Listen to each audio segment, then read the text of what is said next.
Welcome to Indiana Sports Beat Radio, presented by Endeavor Hospitality Group and Andy Moore Honda of Bloomington. Know your role and shut your mouth, you jabroni! Fires upfield into the end zone, and it's caught! Jelani Woods! Touchdown! INDY! A 43-point night for Tyrese Halliburton. How do you like that, partner? Galloway drives all the way to the hole, throws it up, got it! And Indiana's got their first lead of this contest. I mean, that's a goddamn Emmy winner right there. Now, from the Golf Club at Eagle Point Studios, here's your host, Jim Coyle. Hello, everybody. Welcome aboard. Another edition of Indiana Sports Beat Radio here on this Thursday, August 23rd. I hope you're having a great day and a great week and staying outside of the heat. It didn't seem that bad out there yesterday. I mean, it was hot and it's humid. No question about that, but it didn't seem quite bad. But we appreciate you joining us here on Indiana Sports Beat Radio. We're coming to you, of course, from high atop the 18th fairway at the Golf Club at Eagle Point Studios.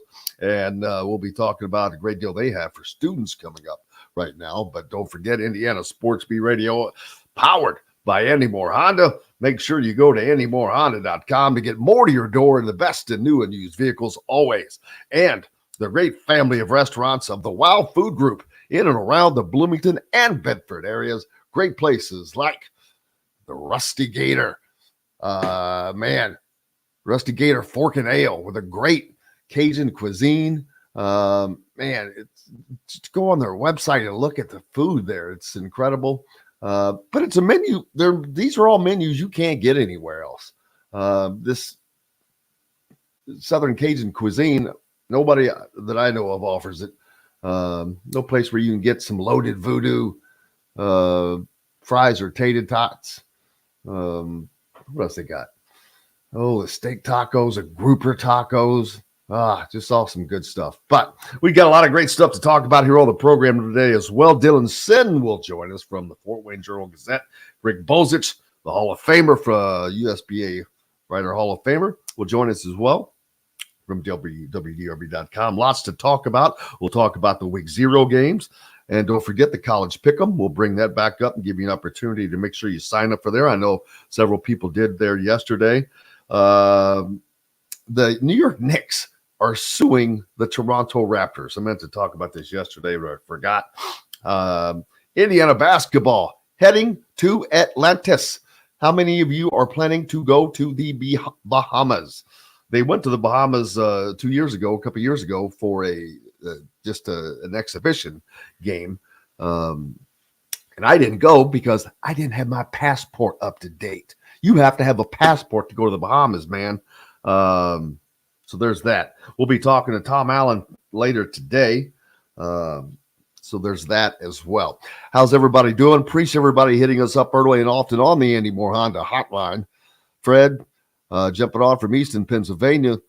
Kent from Mount Pleasant, Michigan. Five Lefts. Mike is on as well. Gritty from down in Evansville. Fred and John from Southport. Caleb as well on here. So appreciate everybody, as always. Yeah, IU heading to the Bahamas to play in Atlantis, and not just play. This is some lineup that's set up. Oh, daggone it. Yeah. John, you may jump into this. You will enjoy being down there. But for one, Indiana will be playing in an event that Louisville is in for the second straight year, which is no big deal. It's just kind of funny. But John Rothstein was the first to report this. But this is a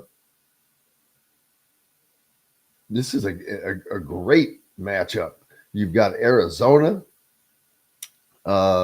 Indiana's.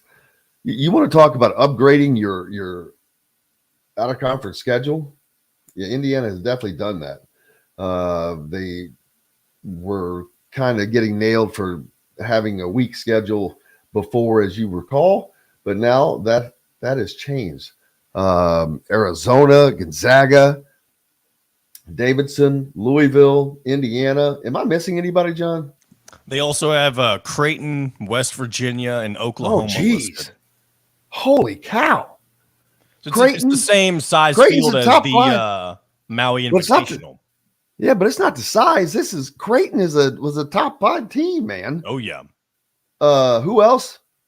West Virginia and Oklahoma. West Virginia. Now, West Virginia's going through a coaching change. So that may make a difference for them, but they were good. And then, of course, who was the last team you said? Oklahoma. Yeah. Oklahoma coming out of the Big 12. So that'll be fun. Or I guess they'll be in the SEC at that point, won't they? Yes. And they'll be playing, I guess, inside the Imperial Arena at Paradise Island. In Paradise Island, that's where it takes place. That's where you're playing in that ballroom. It looks so odd. You watch games when you watch them on TV, and you can tell they're in a ballroom. It looks pretty funny because that means the court has been placed down on carpet. This is one of those rooms where they could have this gigantic event with tables and white cloths, or they just put down a basketball court instead and put in some stands. It's wild. But yeah, looking forward to it. I will be going this time. Last time I did not go. Indiana was in the Bahamas. Was it 2 years ago or 3 years ago? It was the first off season 2 years ago with for Mike Woodson. Yeah. So 2 years ago. I didn't get to go because I did not have my passport up to date. So if you plan on going, better get that passport up to date, peeps. It's kind of funny. How's everybody else doing other than that? Are you excited about that? Is anybody looking forward to going? We appreciate everybody hitting us up on the Andy Moore Honda Hotline. Like I said, most of you listening on radio, we appreciate it. At 97.7 The Ref, always the right call. In Evansville, 1380 The Fan, Fort Wayne's sports station. Make sure you hang in after the show. Listen to Brett Rump Sports. He'll be coming up as soon as we're done. WJOB, 1230 AM, 104.7 FM, the voice of the region. So we appreciate up the folks in the region and all of Chicagoland. How are you guys doing as well? We appreciate you. And down in Southern Indiana on W89.9 WBRO Marengo. Hey, man. So we appreciate it no matter how you're listening. We appreciate you for finding us. Mike says it is a loaded tournament for sure based on the past and current history, and it is. Not only, Gritty says the Bahamas are so expensive. Well, yeah, because they can be.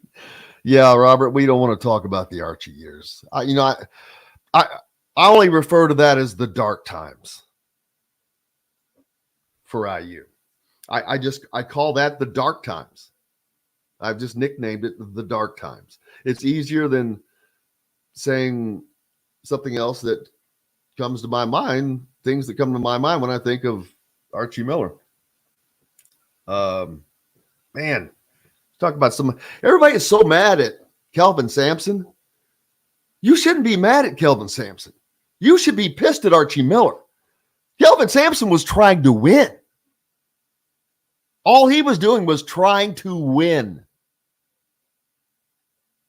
And he made phone calls. Okay. Because he also he knew what these other people were out there doing much worse. This stuff was going on back in the day. I personally, if I was in Indiana, from a fan standpoint, I do not have any animosity towards Kelvin Sampson. Yeah, so he tried to win. You want to have animosity towards somebody? Archie Miller did not put effort in to win. Remember what his players said when they finally spoke out of what it was like. That's not trying to win to me. So that's, you want to be pissed at somebody? There's somebody to be pissed at. Personally, that's just my take on it, but I'll get off of that. Mike says someone had posted without airfare, a trip right now to Atlantis was over $6,000. I will tell you this, I didn't get to go the last time they went to the Bahamas, and I sent a student reporter, and it cost me $2,500 back then. That was 2 years ago. Robert says, the Bahamas, you all must be rich travelers. He's retired, lucky if he can afford to go to town to buy gas. Well, yeah, those trips are not for everybody. Those trips, some of those trips are expensive. And we have to go to cover a lot of those. And let me tell you, it adds up. Going to Portland for that tournament was terrible. But they add up. I mean, especially when you have multiple people to send. Think about that. So that's why we always ask you to please support our sponsors, because that's how we're able to bring you this content. That's how we're able to cover what we cover. So please make sure you support all of our sponsors, whether it's Andy Moore or the Wow Food Group. And oh my gosh, the Wow Food Group. Just look at their menu, their website, because they use it a lot for on here. But holy cow, pull up the Wow Food Group and the brands. Look and just look at the food at all of these places. It's amazing. There's no selection like this around. And I'm being completely serious. You have got a top flight Italian restaurant in Cabello located on the square. You've got Metalworks Brewing Company. We'll talk to Zach Osterman. He's planning on heading there this week, which tons of craft beers. Hank's Pizza Mac, which has an array of Todd Bowls and things of that nature, but still incredibly delicious. The Allery, vegan, Southern Stone, Feast Market and Cellar, which is sold out brunch every week. Pub 15 down in Bedford, an incredible little place. Not too far from the Rusty Gator down there. And then, of course, Chop Shop Market and Table, now with their own steakhouse on the other side of the market. You can walk in and tell them, hey, I walk into the butcher side, say, I'd like to have this steak, or cut me a 2-inch ribeye, and they'll have prepared for you right over there in the steakhouse. Incredible. Hello, Jim Reynolds, jumping on from downtown Indy. We appreciate you from that cubicle. Hope you're doing well and having a great day. Thanks for jumping on. And you can do so too via YouTube if you cannot find us on radio.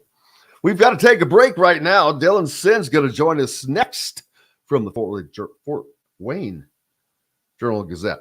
Back with more right after this.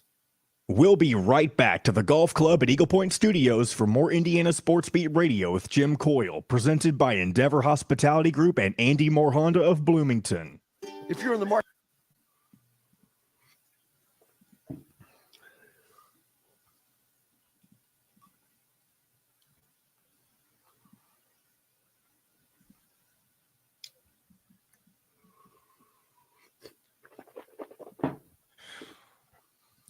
man, got a little piece of steak caught back there. It's driving me nuts. Oh, yeah. What kind of steak you have? Oh, it was a filet from the restaurant.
All right, I'm going to bring us back in. Dylan should be on shortly. Endeavor Hospitality Group, launched from a previous staple in Bloomington, the former Function Brewing, Metalworks Brewing Company is the culmination of a passion for beer, food, and custom metal art. Check out their custom growlers. Metalworks Brewing Company has an updated menu, new brews, and will be offered in all Endeavor Hospitality restaurants. Come taste with Dr. Hops' Brewing. Metalworks Brewing Company. Bring your passion and your thirst.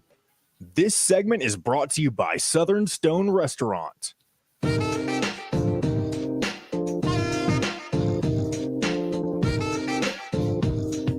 Now back to the Golf Club at Eagle Point Studios for more Indiana Sports Beat Radio with Jim Coyle, presented by Endeavor Hospitality Group and Andy Moore Honda of Bloomington.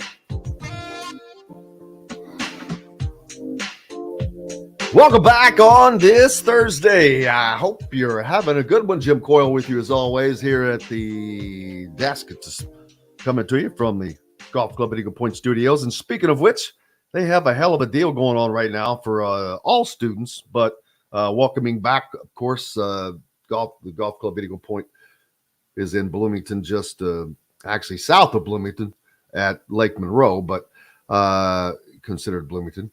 For students for the rest of the year, just $299. And I think that covers everything. I took a picture of that yesterday, so I should know exactly what it offers. Yes, college student fall golf pass. Enjoy fall golf through the end of the 2023 season for the rest of the year. Only $299 a person. Lets you play Monday through Sunday. Afternoon. After 12 noon. Anytime. That's crazy. How about that? What a deal. Tons of students out there yesterday, too, let me tell you. They find this golf course without question. Let me send this to John Boy, and maybe he can get that squared up, and we'll put that up for you to see. But actually, and you can just scan the code or just go to the golf club at Eagle Point, and you can find that. If you have a student at IU or know a student at IU, yeah, that's a hell of a deal. As a matter of fact, there were some playing out there yesterday. I met some they didn't know about it. So I told them. They know now. It was hot. I played late yesterday in the day.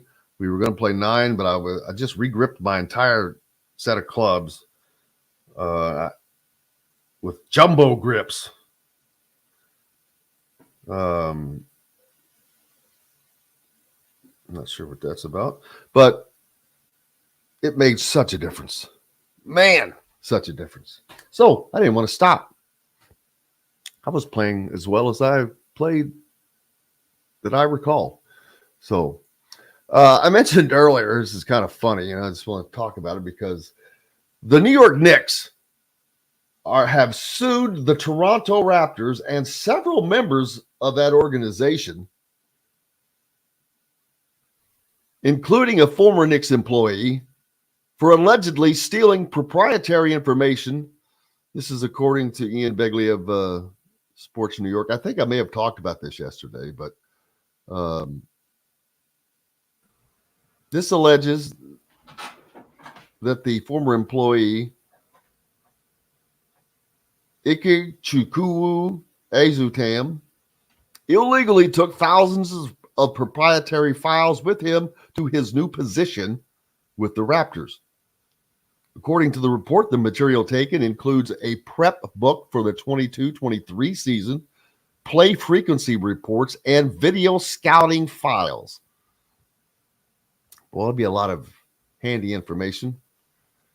Per Begley, the lawsuit alleges that Azatam illegally procured the information by sharing it with members of the Raptors organization, including new head coach Darko Rajakovic and player development coach Noah Lewis. The Knicks reached out to the NBA and the Raptors before filing the lawsuit. So I guess they didn't come to an agreement. Maple Leaf Sports and Entertainment. Oh, I did not see that. I was reading. So there's that. Dylan Sinn from the Journal Gazette. Fort Wayne Journal-Gazette. How are you doing, brother? I'm good. I'm good. Thanks for having me on, Jim. Always, man. We wouldn't be the same without you. Yeah. It's plenty to talk about. Week 0 games are coming up. Not a lot to talk about there, but there is Notre Dame involved. The Fighting Irish are playing in the land of the Irish. That's right. Which is this is not their first time playing in Ireland, right? No, this is their third time. They played in 2012. Only their third time. Now, see, that's a little surprising. I would have thought that they would have made a lot more of a pilgrimage over there, but I do also know that these college teams traveling abroad has not been a long time thing. No. They did that. Notre Dame did it in 2012. They also opened the season against Navy in 2012, basically the way they are now. And then they went there in 1996 as well. So there's some precedent for this. They're usually well received over there. You think? Yeah. Shocker. This is a way for them to grow the brand, right? And so they're going to do that, and they will be treated well in Ireland. Who's the in Mexico? Is it the Raiders that are the most popular football team? That would make sense to me, just because they were they were a well-known team in California. One of the only teams in California for a while. I think it's something like that. They went down there and played too, and it was pandemonium. Oh, yeah. There was a relationship that got this started. So I think it is the Raiders, but they are Mexico's NFL team, man. Yeah. I would imagine that if Ireland were to adopt a college football team, it would be nobody else but the Fighting Irish of Notre Dame. Right. I would think that that would be a great. There are no other college football programs that could grow a brand abroad like that. Yeah, exactly. I mean, that's the thing, is that's part of the reason they do this, right? Is that this is a way for them to have, I guess, synergy is the word that I think a lot of people would use, right? Brand synergy. Even though I hate kind of that corporate speak like that, but no, I mean, it makes a lot of sense. And then they're playing Navy, right? Like, this is the U.S. Navy going over there and playing football as well. So it's a big deal. And so now we have Notre Dame playing in Ireland, and we have the U.S. Navy landing on the island of Ireland. That's right. Are they going over by boat?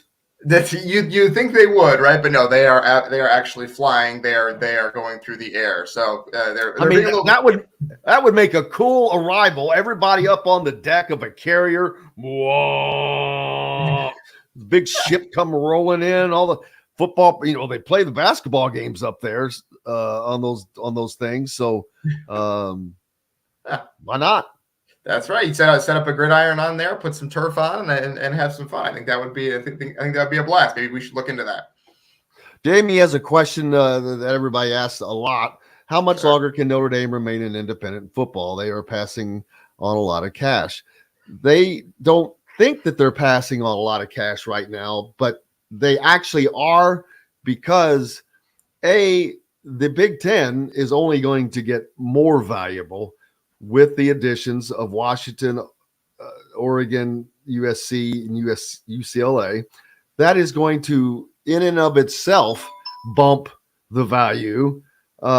If you added Notre Dame to the Big Ten, the increase in value there, I don't even know what number to put on that, to be honest with you. But I guarantee you, every Big Ten team would receive probably 125 million at that point. And Notre Dame cannot get close to that number as an independent. So here's the way it kind of looks right now. Basically, the Big Ten is going to be getting 80 to 100 over these next 7 years here, the life of their current TV deal they just signed last year. Now, Notre Dame currently makes $26 million a year through TV, right? They get $15 million from their independent contract with NBC, and they get $11 million as a partial member of the ACC, right? So it's about 26. Their current TV deal with NBC is up in 2025. So they're just starting to renegotiate that deal right now to get an extension. They want to be with NBC. They've been with NBC for 30 years. They just hired as their next athletic director to replace Jack Swarbrick, who's retiring in 2024.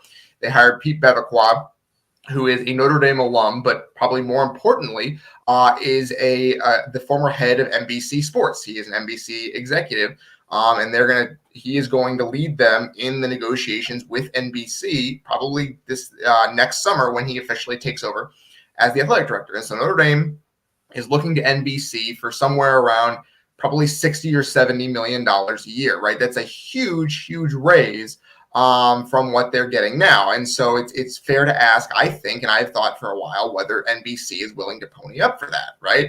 But see, here's the thing. If I would do, where else does Notre Dame have to go at that point? Nowhere. So here's the thing, right? Notre Dame would be a very valuable product in free agency, right? Now, the problem for NBC is that they have spent, and Notre Dame is going to hammer this in negotiations, and we'll see whether NBC takes the bait on that. And NBC has made this significant investment in college football by signing the deal they just did with the Big Ten. They are broadcasting a game a week in the Big Ten, a night game, right? That is the point. They're taking, usually the Fox gets the number one Big Ten game of the week. That's the big noon kickoff game that we all know. And then the way it's going to work going forward is that NBC is going to get the second best game of the week, right? And so the way NBC envisioned it was that Notre Dame plays at 2:30 in the afternoon on NBC, and then that game leads, or 3:30 in the afternoon, I should say, because they're moving it this year. It was 2:30, they're moving it back to 3:30, and that game leads directly into the important Big Ten night game that NBC has. So you get those eyeballs that were already watching football with the Notre Dame game, and you get a lot of them to carry over, and that was kind of the vision they had, was that Notre Dame kind of elevates their Big Ten product, right? And so that's the angle that Notre Dame is going to push, is that if you don't pay us, you lose a significant portion of what you expected to gain from signing with the Big Ten.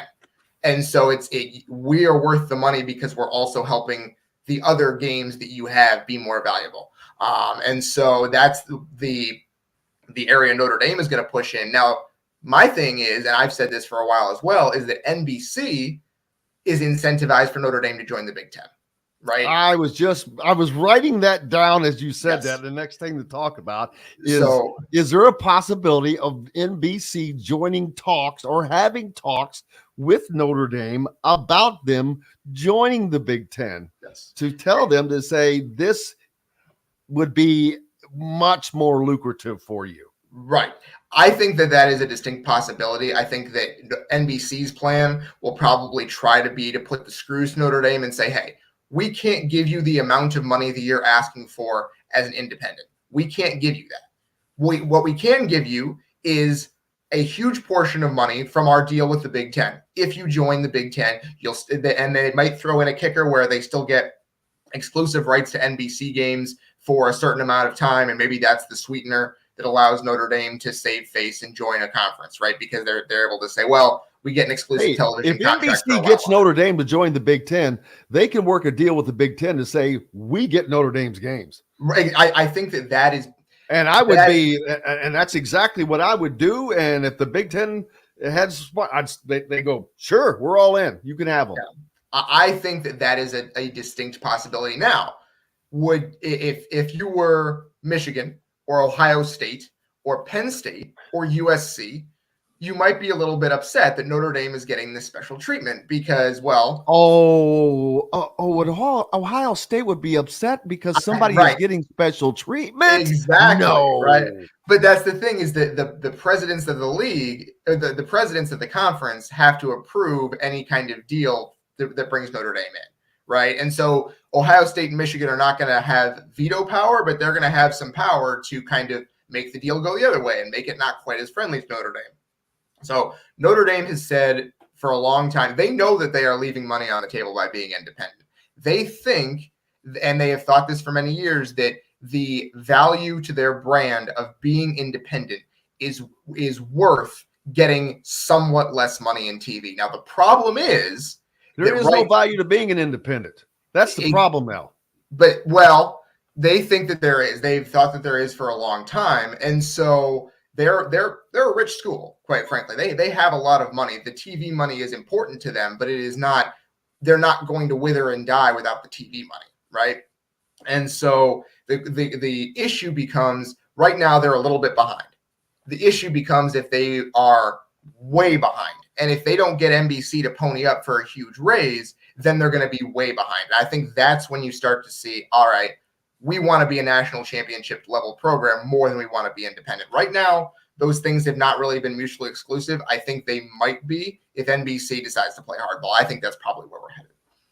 Well, I mean, Notre Dame is just leaving. The thing is, they're not just leaving more money on the table. They're leaving more and more money on the table with each step.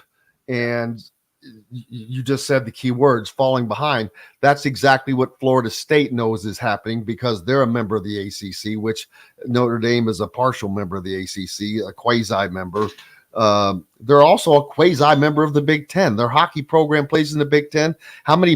They played all these Big Ten schools for so long, Michigan, Purdue, Michigan State. They've had that rotation going. USC. So their schedule would barely change.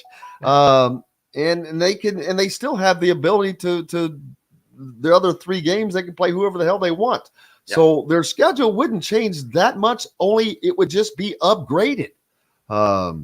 It's fascinating. It's a fascinating thing. We'll talk more about it. In addition to Indiana basketball heading to the Bahamas next year as well. We're with Dylan Sinn right now from the Fort Wayne Journal-Gazette. We're back with more Indiana Sports Beat Radio right after this.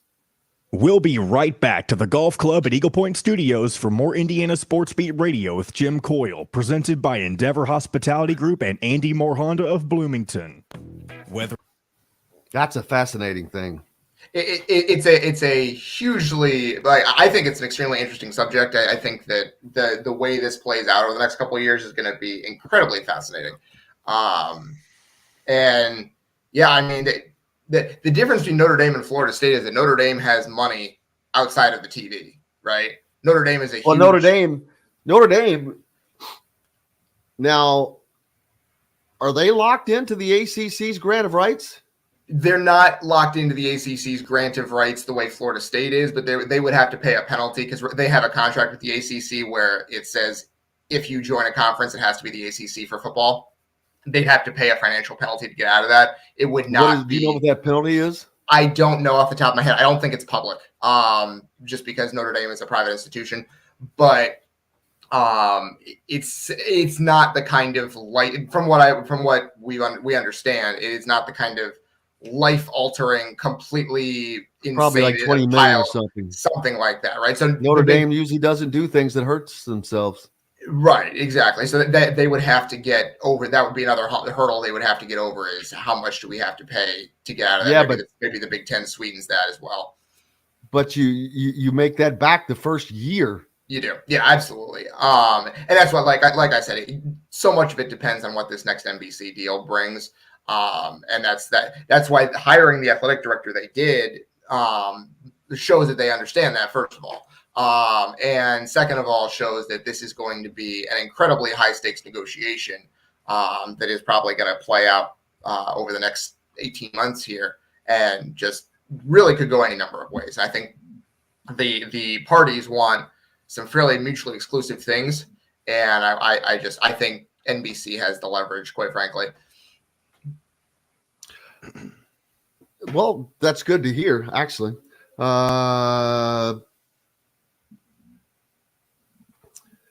It'll be interesting to see.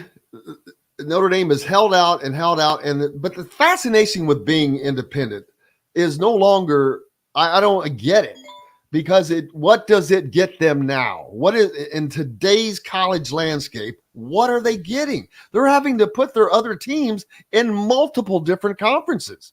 They've got what are they in the Big Ten in? I forget, hockey? Hockey. Yeah, just because the Big Ten and hockey. Doesn't have hockey.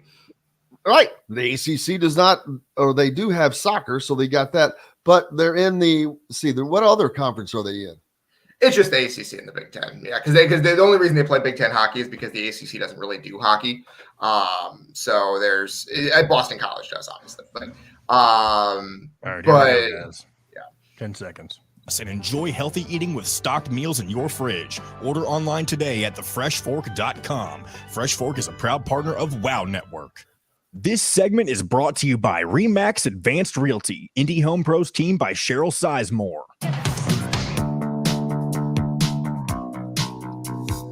Now back to the Golf Club at Eagle Point Studios for more Indiana Sports Beat Radio with Jim Coyle, presented by Endeavor Hospitality Group and Andy Moore Honda of Bloomington. Welcome back to Indiana Sports Beat Radio and the Golf Club at Eagle Point Studios. High atop the 18th fairway on this Thursday. It's going to be a hot one. Stay inside, listen to us. We'll appreciate you. Dylan Sinn from the Fort Wayne Journal-Gazette with me. It's Jim Coyle, as always, sitting in. We've been talking about a fascinating subject in Notre Dame football, looking to their rights for football come up in 2025 with NBC. There's a contract with the ACC, which we know has a grant of rights, which was possibly the worst grant of rights ever signed. It would beat the Pac-12, except for the Pac-12 just never got one signed, which was their problem. Will the Pac-12 make it? I don't think it can. Right? They have 4 teams left. The only way that it would make it, quote unquote, is if you have like a merger and bring in basically most of the Mountain West. The Mountain West. And why wouldn't the Mountain West do that just for the Pac-12? In and of itself has more cachet, more name recognition, more everything. Would probably still be grandfathered a spot in the college football playoffs. Well. So here's the thing. So there's a couple things there, right? Yes, I think the Mountain West would do that. I think those negotiations are ongoing. I think we're gonna see what Stanford, Cal, Oregon State, Washington State, the 4 remaining Pac-12 teams can kind of wring out of the Mountain West in terms of concessions to do that, and what the Mountain West is going to want. Now, obviously, that is not the Pac. That is the Pac-12 in name only, right? That is 4 Power 5 teams and several actually really 5 Power 5 teams, because Boise State is, for all intents and purposes, a Power 5 team. And then the rest of the group of 5, right? The rest of the teams are group of 5. And so, yes, right now they have a spot in the college football playoff. Well, basically because the way the playoff is set up, it's not set up by conference anymore. It's set up by the top 4 conference champions get the top 4 seeds, and then beyond that you have 8 wild cards as well. I believe that's correct. Maybe it's 4, and then 4 more conference champions. But basically, the way this is going to work is that the college football playoff committee is probably going to, or the power brokers around the college football playoff are probably going to try to renegotiate that contract, or that system, in light of the Pac-12 basically becoming a non-Power 5 league now, because there are only 4 power conferences. Things change a little bit, and they're probably going to try to renegotiate that. There have already been some kind of rumblings that the presidents want to do that, just because they don't want the Pac-12 to get a free ride in that way when it's not a power conference anymore. And so there's a couple of things that the playoff is going to be 12 teams, or is scheduled to be 12 teams in 2024 and 2025. That's what we know. After that, because the college football playoffs TV contract is also up at the end of 2025.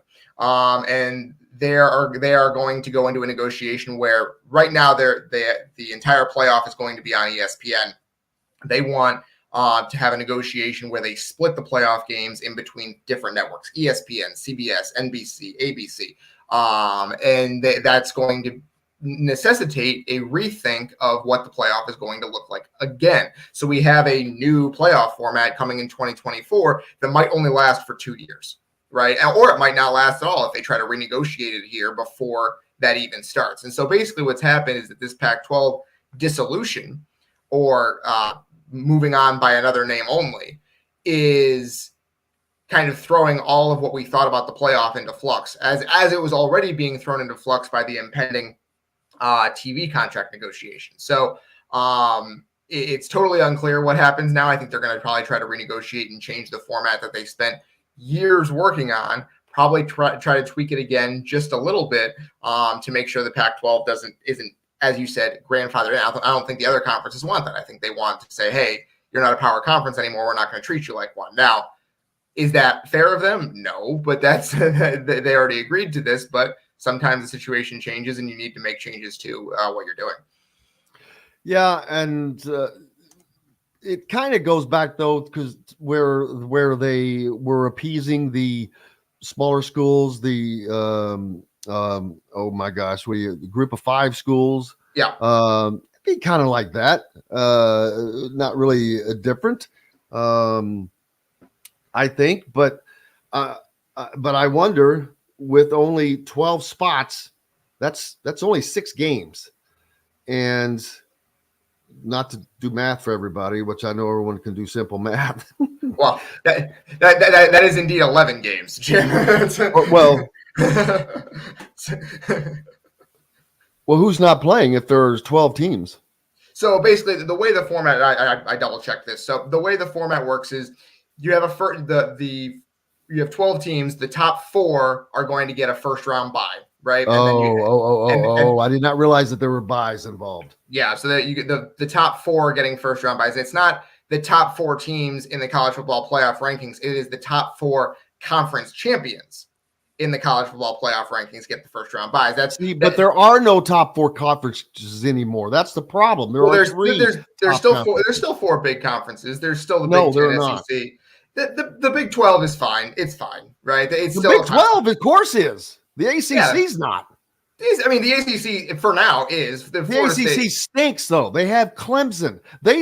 That's, to me, ACC is no worse than the Pac-12 anymore. Their football programs suck. You've got one program other than Clemson who is good in the ACC. Florida State is going to probably go 11-1 this year. They are. But what have they been doing for the last? Right, but I mean, the ACC is no worse off than they were when the Power 5 Group of 5 split was created in 2014. Okay, right? And even if you have Florida State, that gives you 2 teams out of how many's in that conference? 12? 14, I think. Yeah, 14. So out of 14 teams, you've only got 2 decent teams. You could put Indiana in that conference, and they'd have a shot. I don't think that's true. I think that, I mean, Duke is probably they wouldn't have to be playing Ohio State and all these guys every year. They'd be playing nobodies. Sure. Not nobodies, but people they have a shot with. To be clear, most of the Big Ten is nobodies outside of Michigan, Ohio State, and Penn State, right? That's come on. Iowa, Wisconsin? The ACC has plenty of teams that are on the level of Iowa and Wisconsin, right? I don't think so. I mean, they've been waiting forever for Miami to figure it out. And quite frankly, I don't think Miami's going to figure it out. But by any account, the ACC is a power conference. Like, every conference has some teams that are very, very good and some teams that have historically not been as good, right? The ACC has a lot of teams that are on the level of probably a Michigan State, right? And Michigan State has been very good recently. I don't want to think people think I'm taking a shot at the Spartans. I'm not. The ACC has plenty of mid-level teams like that. Virginia Tech is there. North Carolina has poured plenty of money into football. NC State won 9 games the last 7 years in a row, right? There's a lot of middle class in the ACC. And they're kind of like outside of the big teams in the Big Ten. There's a lot of middle class in the Big Ten, right? They are, by any account, a Power 5 program. A Power 5 conference. I think that's fair to say. Just the way the conference was envisioned, the way the Power 5 was envisioned when it was first created. But I think that the divisions that they created divide in the Big Ten. No, it does. It does. And now those divisions are going away, right? So it's a question of how does that shake out? And obviously the Big Ten, the SEC are cut above now, right? I think that's fair to say. Oh, it's not even close. Right, exactly. I think that's pretty obvious. I think everyone agrees on that. Monetarily, the level of teams you have in the conference, it's higher. Like there's no getting away from that. I think that's why the ACC is probably not long for the world in terms of like as soon as those teams can get out from the grant of rights, they're going to leave. Clemson, Florida State, they're going to leave as soon as they can. They aren't able to yet, however, and so until they do, it's a Power 5 conference, even if it is a slightly lower level than the Big Ten and SEC. Now, the question is, what do we look at when we say Power 5 going forward? Is this, it's probably going to be a Power 4 because the Pac-12 doesn't exist anymore. And then are we going to... And how does Clemson not earn a spot every year almost by default? Well, I mean, that's the question, right? Is that they'll probably be in every year. Florida State will be in probably at least next year, just the way that it's looking right now. And so... those teams are going to want to get out as soon as they can because they're just not. We talked about it already. The grant of rights is very bad for them in terms of how much money they're getting compared to what they could be getting in the SEC or the Big Ten. Now, of course, ESPN is not letting them out of that contract. They're not. No, they signed a deal for far below what their current market value is, and they're not going to be able to get out of it without paying huge. Like that's the thing. I think when we say grant of rights, what they're basically saying is that they have signed away their TV rights to ESPN through 2035. Right. So even if they were to, and the ACC has a huge penalty to leave the conference because Maryland left and they didn't want to let that happen again. And so you would have to pay a huge financial penalty even just to leave the conference. And then when you left the conference and went to a new one, you wouldn't be able to take advantage of that new conference's TV contract because that you have signed your TV rights away to ESPN and Disney essentially for the foreseeable future until 2035 is when that contract is up. So they are stuck there unless they can find a way around this. There are lawyers at Clemson and there are lawyers at Florida State that are working around the clock on this. I can guarantee you that. But based on what I've read, it is pretty ironclad. Yes. Robert making a point, but it brings up something to mind. Notre Dame right now, as an independent, the one thing that it does for them is they've gotten this stupid power over college football that allows them in everything. And I'm like, wait a minute, why do they get this freaking pass? They get a pass all the time. And it's not, I'm like, Notre Dame is not what Notre Dame used to be. Well, is it like Indiana basketball where they're not what they used to be right now? But guess what? They're on TV. The networks want them on TV. The networks want Indiana because it is a brand. Indiana basketball is a brand. Notre Dame football is a brand. They have fans across the country. Indiana, the second largest living alumni base in the country.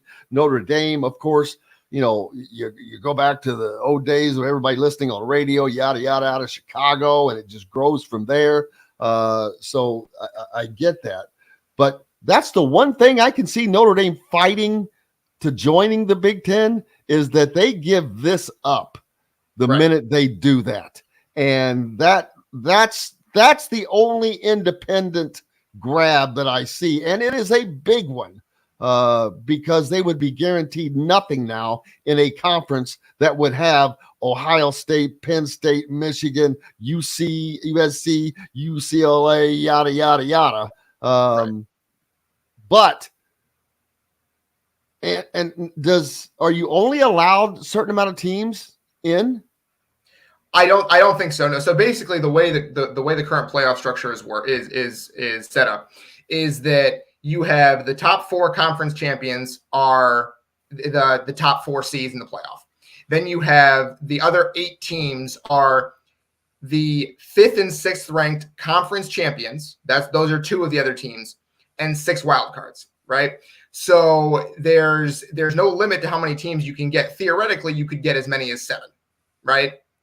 Because you could have your conference champion and all 6 of the wild cards could be from your conference. Now, that's not going to happen ever, right? No team is going to get 7 teams in the 12-team playoff, but there is no limit to how many you could get.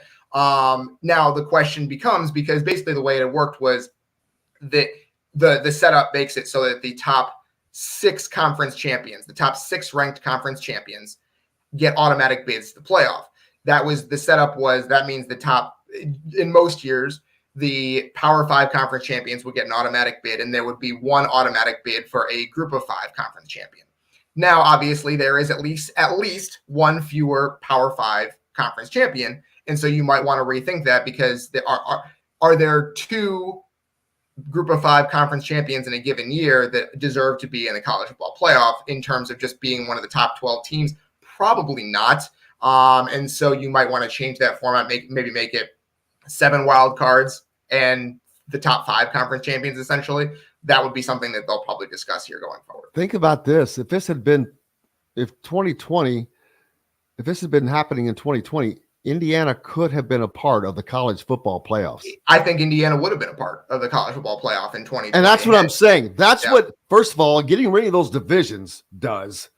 It will allow a team like Indiana or Illinois or Purdue, Maryland, Rutgers, those teams that have been just getting their teeth kicked in, it will now loosen up their reins, and it will actually give them a fighting chance. Yeah, here's what I'll say about that is that, yes, Indiana is not going to have to play Ohio State, Michigan, Penn State every year, and that's going to help. What I will say is that the Big Ten is getting so much tougher that you're probably going to have to play 3 of Ohio State, Michigan, Penn State, Oregon, Washington, USC. That's 6 teams that are really, really good every year, and you're going to have to play probably 3 of those every year anyway. It's still going to be tough. The conference, yes, you're getting out of the tough division, but now the entire conference is that tough, right? They added so much quality football with those 4 teams that are coming in that it's just tough. Right, it is. But 3 out of the 4 are not at the level of Michigan and Ohio State. I mean, you've got USC, which I'll put up there, but right. And if you only have to play Michigan and say Oregon or Washington, and maybe Michigan State, maybe you have a schedule and you're like, hey, we got a shot here. But that's something they haven't had. They have not had breathing room. Any team that's been in the Big Ten East has not had breathing room for certain. But that's for sure. We've got to take a break. We've got more coming up here on Indiana Sports Beat Radio. Dylan Sinn from the Fort Wayne Journal-Gazette. And we'll be back with more right after this. We'll be right back to the Golf Club at Eagle Point Studios for more Indiana Sports Beat Radio with Jim Coyle, presented by Endeavor Hospitality Group and Andy Moore Honda of Bloomington. If you're in the, can you stay for Dylan, one if segment? you've got to head out, yeah. So if you have to go, that's fine. I was gonna say, if you could stay for one segment, I'd like to talk about Purdue and Indiana football. We didn't talk about that. I can stay for one segment. Yeah, that'd be fine. That would be great. I was wanting to talk about Purdue and Indiana. Yeah. Because they're both in kind of really similar boats. Different. They're in different boats, but boats that are in the same water. Yeah. Does that make sense? No, I think that's right. I think they're now that the divisions are going away, they're in very similar positions about where they stand. I'm talking about for the season. Oh, yeah. No, absolutely. But different, where Purdue knows who their quarterback is, right? Oh, yes, they do. And they're very excited about him. I'm not sure if you saw it's very funny. So the Big Ten goes to a practice for each of the conference's teams during fall camp. Right. Did you see Dave Revson's tweet about IU and their quarterback situation? No. So basically he's like, we went to IU practice. This was about a week and a half ago now. We went to IU practice today, saw quarterbacks Taven Jackson and Brendan Sorsby, who were competing for the job. I said, both of them were okay. That was what he said in his tweet. He's like, they made some mistakes, as young players do.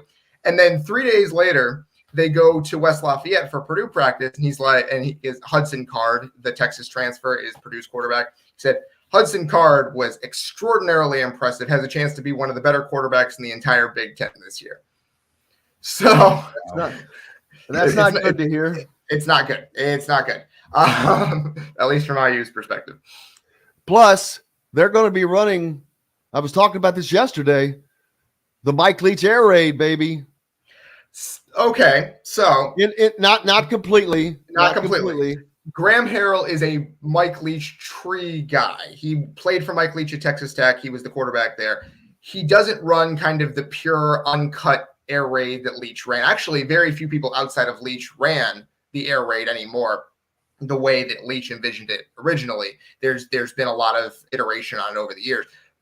Graham Harrell actually runs a fairly balanced offense. I think Purdue is going to run a fairly balanced offense because, yes, you brought in a passing offensive coordinator to run a high-level passing offense, and you brought in a quarterback who has the arm to do it, but they don't have any receivers.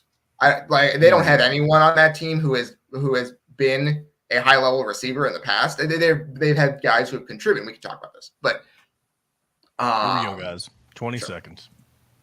Market and Cellar offers an extensive wine selection with a sommelier on staff to help you with your selections. Feast also provides a wide variety of cheeses, gourmet sandwiches, entrees, a coffee bar, bread, pastries, all made fresh and mouthwatering. Stop by Feast Market and Cellar today.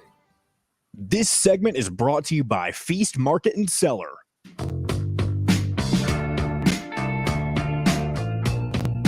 Now back to the Golf Club at Eagle Point Studios for more Indiana Sports Beat Radio with Jim Coyle, presented by Endeavor Hospitality Group and Andy Moore Honda of Bloomington.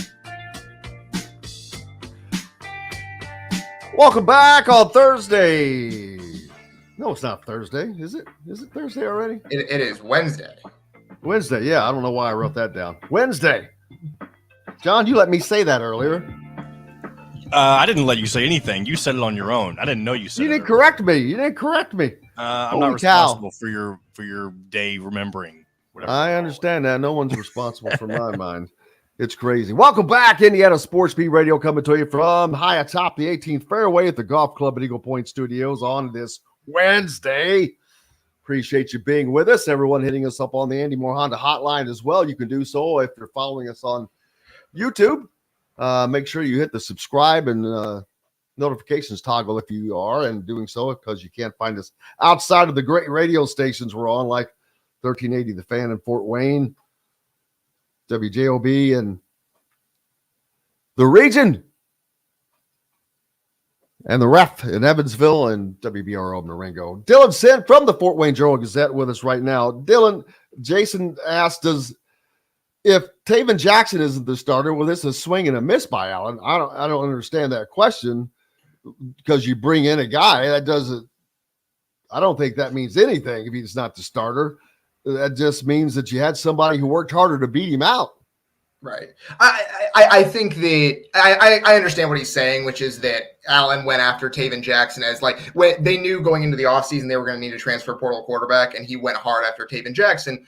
Former 4-star recruit, local guy, obviously ties to IU. Instead of getting an experienced veteran. Right, exactly. I think that's what he's saying. I don't agree with it. I think that you bring in a guy. You already have Sorsby. Sorsby didn't play well last year, but obviously they seem to like him somewhat.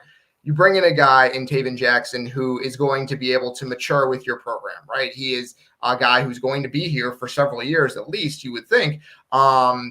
And so you bring in a former 4-star recruit, guy who has local ties, guy who played 40 minutes from your school and was a star. And so I don't think you don't do that. Now, should they have gone out after getting Taven Jackson? Should they have gone out and brought in a veteran who has some experience?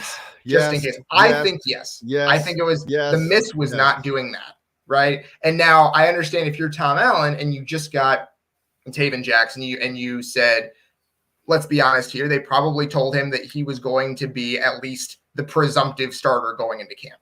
But that was part of probably how they got him to come to IU, right? That was part of it, I would guess. Because he had other options. Like, he's a former 4-star recruit who had done nothing to really show that he couldn't play. While he was at Tennessee, he did fine in the games that he played in, and he was not the starter anyway. So there would have been teams that would have liked him, and IU was able to get him. And they probably made him certain promises when he signed. And so you after that, I understand that it might be difficult to go out and get a veteran quarterback and basically recruit over the top of him. But I think you needed to do it anyway, just in case. I think that, and maybe there was something that they wouldn't have gotten him if they had gone out and gotten someone else, a veteran that might take his spot. I don't know. but it seems like they're going into the season with a guy with 2 redshirt freshmen and a guy who's not going to play until the middle of the year. And I don't think that that's what you want for your quarterback. Now, would it have worked out well had Taven Jackson or Brendan Sorsby just lit the world on fire in camp and they take the starting job? Then yeah, and it still might. Maybe one of those guys has done that. We haven't seen a ton in fall camp. They've deliberately made sure that we don't. And they obviously were never going to tell us the starting quarterback before kickoff against Ohio State. That was just not in the cards, regardless of how well either of those guys had played in camp. So it's possible that behind the scenes, one or both of them has been lighting the world on fire. My guess is that's probably not the case. There's probably some growing pains. Yeah. Yes, it's possible. It's possible. I don't think it's the case. I think that they're probably both going through growing pains because they're both redshirt freshmen who have never started a college game. And so you're probably going to go into the season with someone who's very inexperienced, who you're going to have to bring along pretty slowly. And that's fine because you do have a really good running game.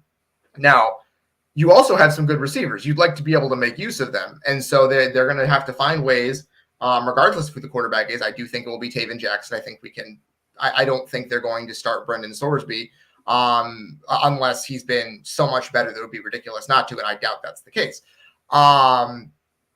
You would like to make use of those receivers, even if the quarterback is not totally up to speed yet in terms of his experience. So the offense is going to have to find creative ways, and this is on Walt Bell, find creative ways to get those receivers the ball and not make it too difficult on the quarterback. I don't think you can do what you did last year with Connor Bazelak and be throwing the ball all over the yard 50 times a game. I don't think that's in the cards, and I think we saw that Walt Bell is willing to adjust when Dexter Williams was the quarterback last year. Well, part of that was because they had absolutely zero running game because they had no offensive line play for 2 years. And I've tried to give Tom Allen as much. He's not in an enviable position. First of all, let's be brutally honest. He's the football coach in Indiana. He's never in an enviable position. He's never exactly. In an position. Yeah. So everything when I talk about this subject, I want to start with that caveat. I know that he's got handcuffs on, man.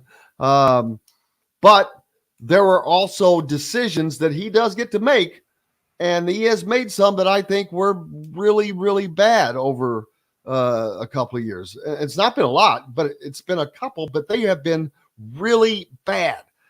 First of all, keeping Darren Hiller when he had to go for 2 years was one. Now, was part of that because he had to pay the buyout? And if so, I place that on Indiana not making the commitment to football that they need to make. Sure.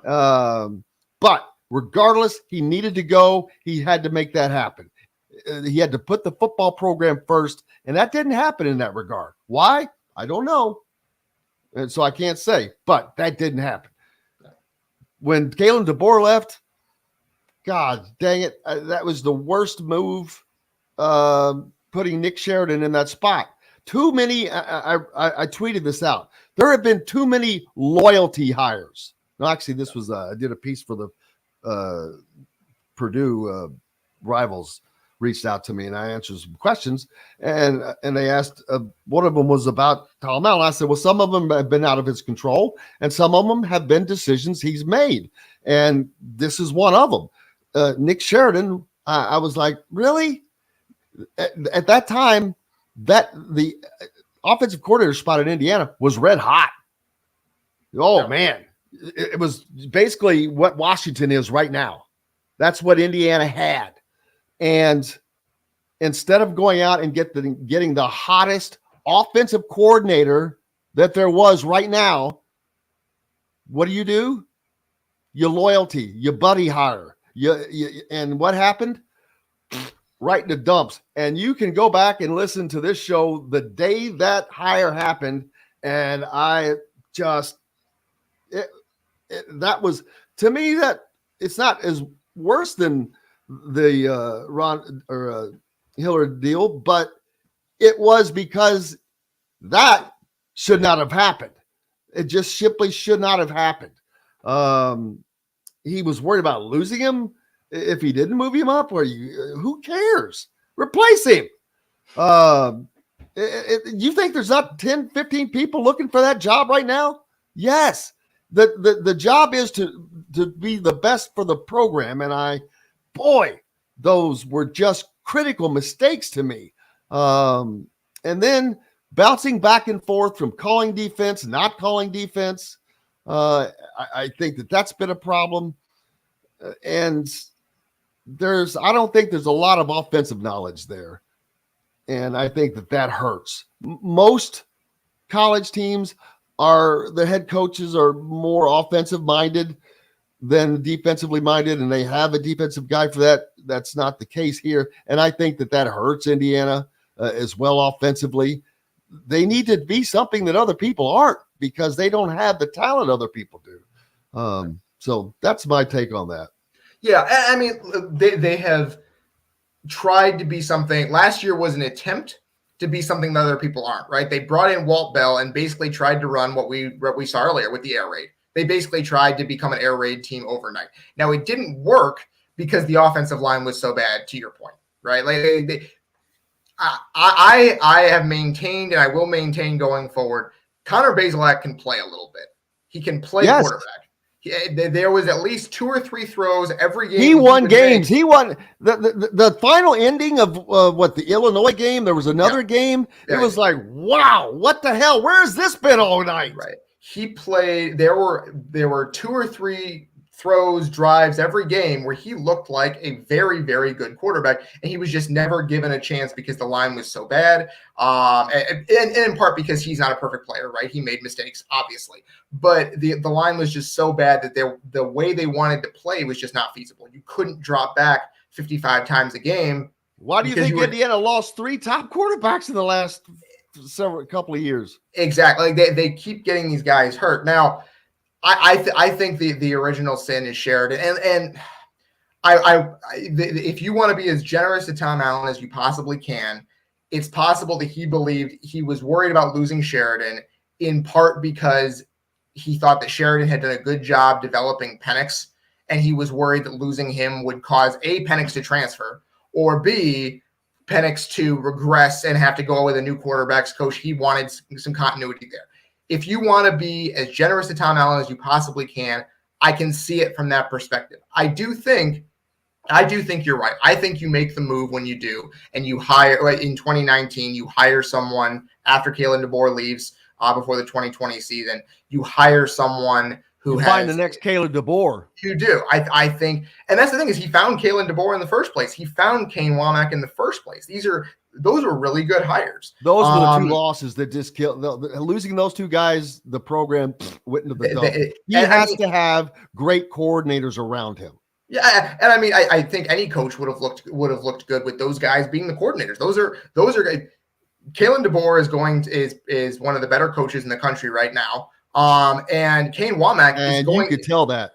Yeah, absolutely. And Kane Womack, I think it's kind of flown under the radar, has built South Alabama from a team that was nothing. They've been a Division I program for 10 years. He built them into a team that won 10 games last year. He is going to be an SEC head coach at some point in the very near future. I was just getting ready to say that. And like people are talking about, if we fire Tom Allen, we can go get Kane Womack. Kane Womack ain't coming to Indiana. Kane Womack has his sights set higher than that.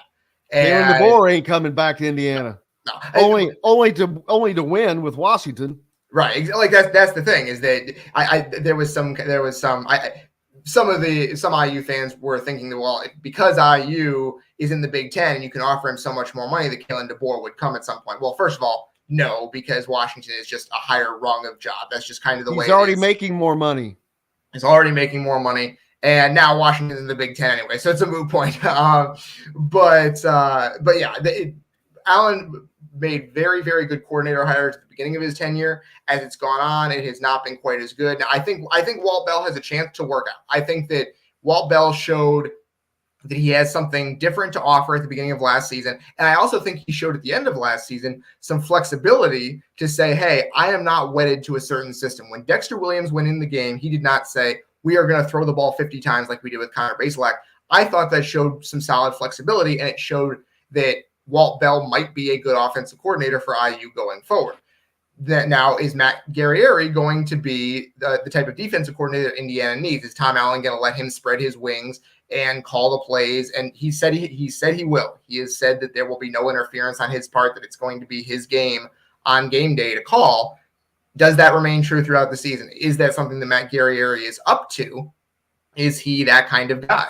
If Tom Allen has made 2 good coordinator hires here, maybe we start to see that cycle spin again, and IU starts to figure it out again. It's just a question of the biggest question of Tom Allen's tenure going forward is, did he get lucky with Womack and DeBoer, or is there something that he saw that he can see again?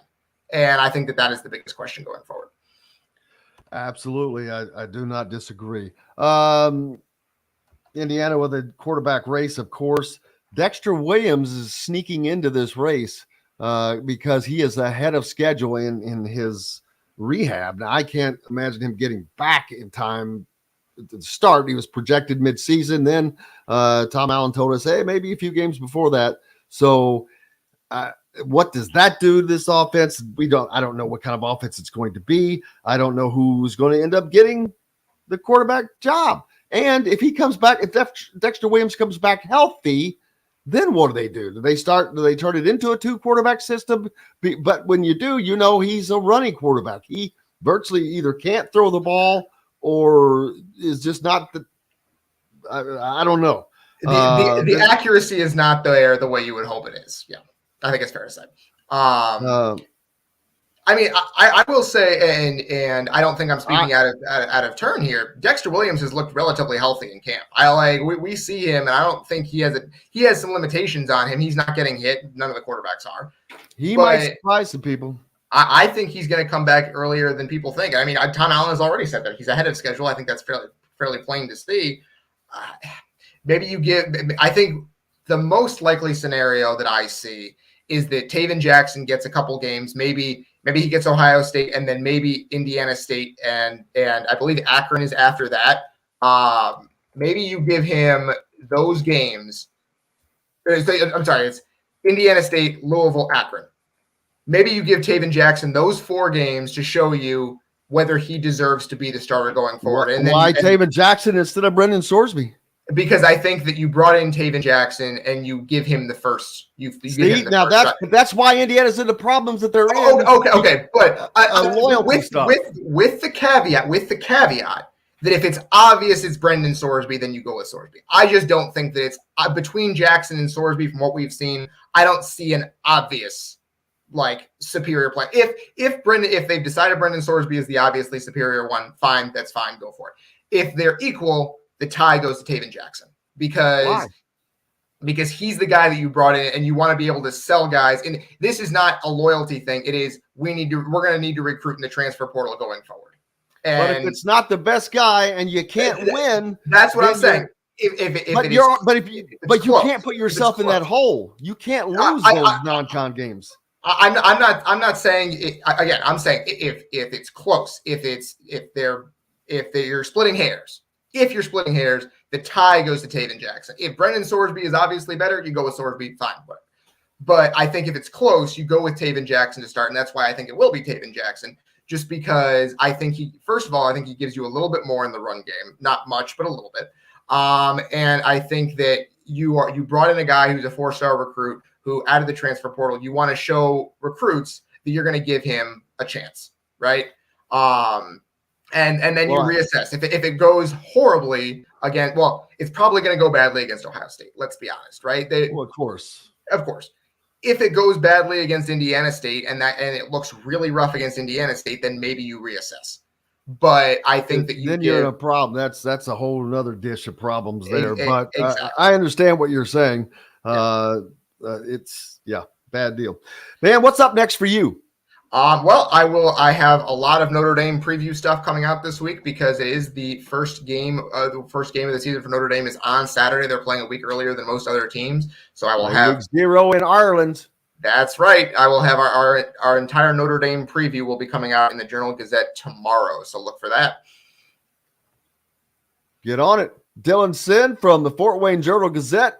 Appreciate him being on. Thank you, brother. Look forward to talking to you next week. Absolutely, Jim. Looking forward to it. Thank you, sir. We've got lots more coming up here on Indiana Sports Beat Radio with the Hall of Famer Rick Bozich. Joins us from WDRB.com next. We'll be right back to the Golf Club at Eagle Point Studios for more Indiana Sports Beat Radio with Jim Coyle, presented by Endeavor Hospitality Group and Andy Moore Honda of Bloomington. Thanks, man. It's always a blast. Hope you can do every Wednesday. That would be awesome. Say hi to Rick Bozich. Hey, Rick, how are you doing? Hi, Dylan. How are you? So you think it's going to be Jackson? I think it's going to be Jackson. I think you give unless Swordsby is so far superior. I think you give him. The only reason I agree with you is because we've seen that this staff does what they think it's supposed to be, not what it always is. Look, here's the thing. We saw Swordsby play last year. Swordsby was not lighting the world on fire. There's no like secret. No, but he was young too. Does he have a scholarship now? He wasn't on scholarship last year. No, he's scholarship. Yeah, he was on scholarship. He was a 3-star recruit. Yeah, he wasn't a walk-on last year. You might be thinking of Grant Gemmell. Yeah, I remember. Yeah. Yes. Yeah. You should. He played. He had his best. He had his best offense one year. He started against Purdue in 2021, right? Yes, that's right. Yeah. So, but no, I think it'll be Jackson. All right, gentlemen. I will see you guys later. Have a great day, brother. Have a good one. Well, brother, we're going to the Bahamas. That's next year, right? Yeah. Yeah. When IU went last time, I couldn't go because I didn't have my passport up to date. You better turn it in now because it takes a while to get one, I hear. I guarantee it. I'm writing that down. Passport. Up. They went last time in the summer, though, right? Yeah. Well, it was like late. It was like August or something, wasn't it? Before Woodson's first season. Yes. Let's see. What else is new with you down your way?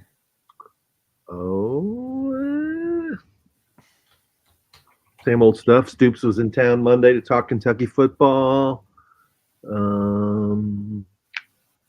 Just playing out the string this week until football season begins. I didn't realize Notre Dame plays in Ireland on Saturday. Yeah, they're a week 0 game against Navy. Huh. That's the only. I think, John, isn't that the only? No, there's USC is the only other top 25 team. Yeah. Playing. USC plays San Jose State. Yep. Oh, it's the great one. The 3 most important games on IU, UK, and UL's football schedule. Let me see what you put, if you agreed with me on Indiana. Okay. Save it for we're coming back. I'm not going to talk about it, but yes, Eateries he did. With quality, local, and organic food as their main focus, Southern Stone strives to always provide their guests with an exceptional dining experience. With weekly specials, quick, attentive service, Southern Stone Restaurant provides delicious 5-star comfort food with a Southern charm at 2-star prices. Southern Stone Restaurant is part of Endeavor Hospitality's Wow Club. This segment is brought to you by Bubba's 33 in Clarksville. Pizza, burgers, beer.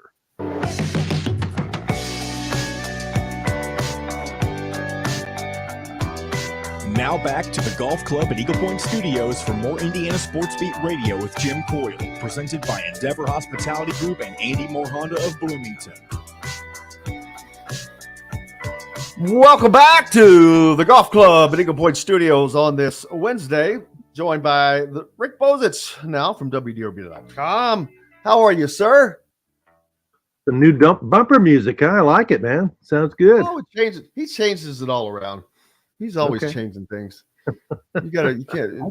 John's always on the run, man. He's always on the run. How have you been? Been good. A little hot down here. I'm sure it's hot up there. It is.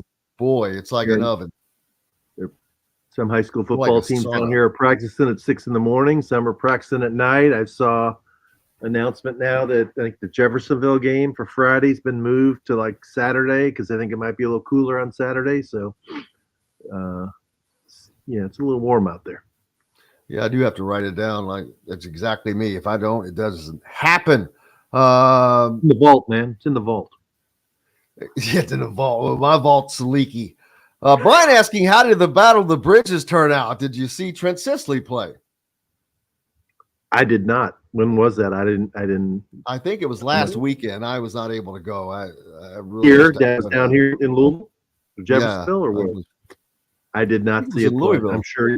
I don't know how he played. I'm sure he played well. He's a top 50 recruit, and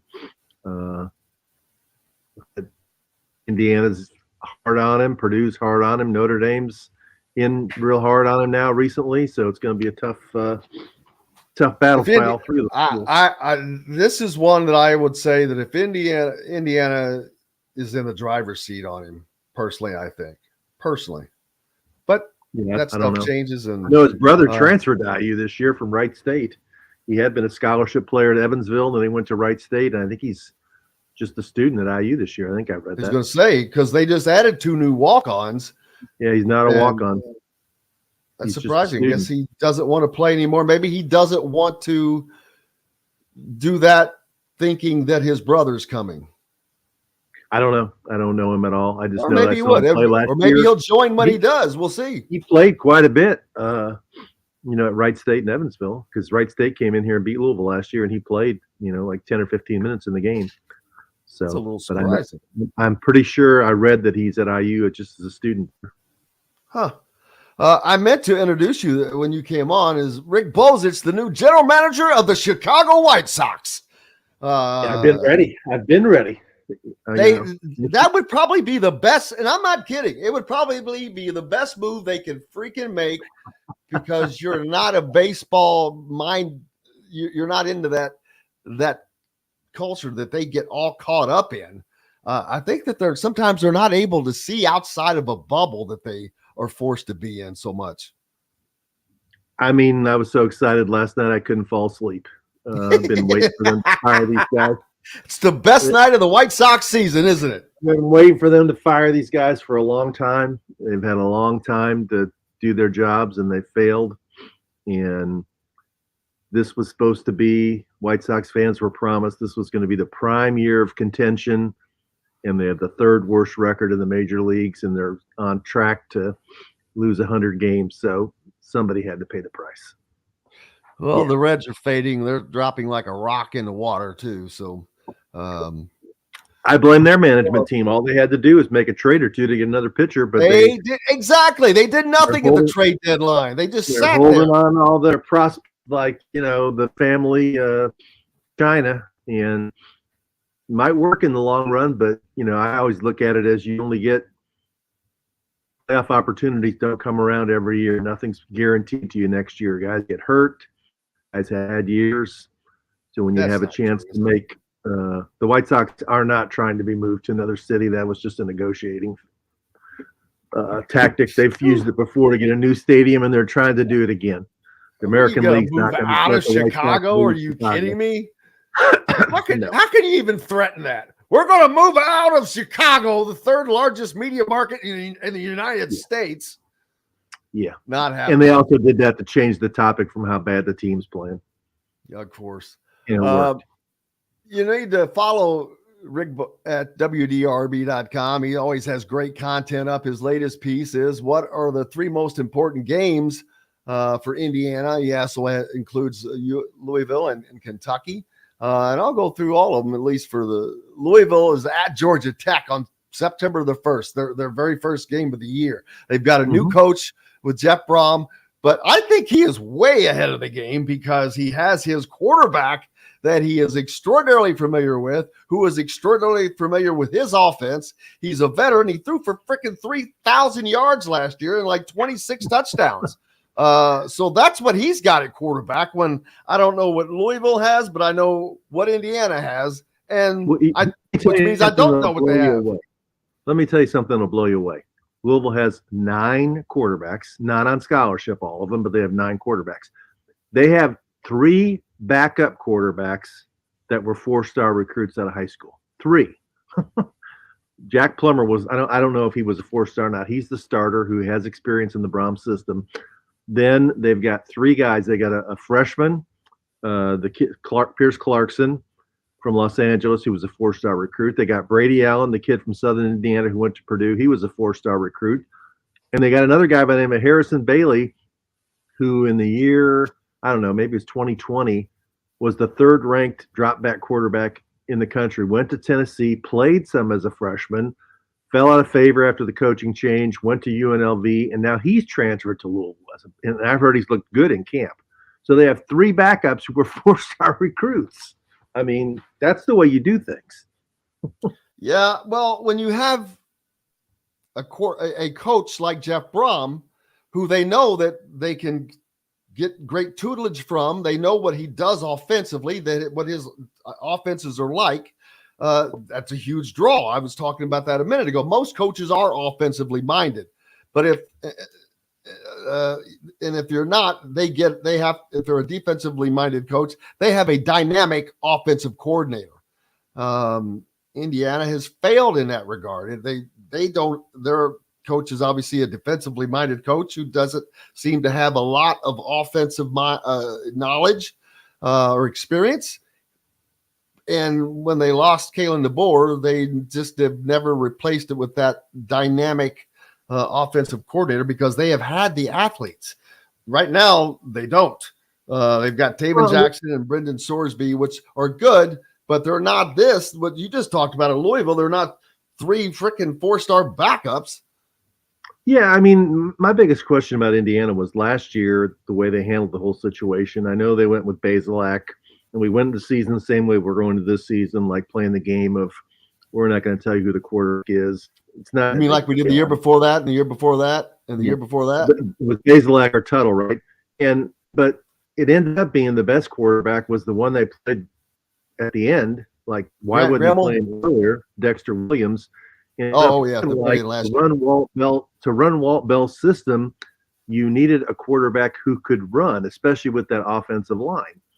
And so now they're doing it again this year.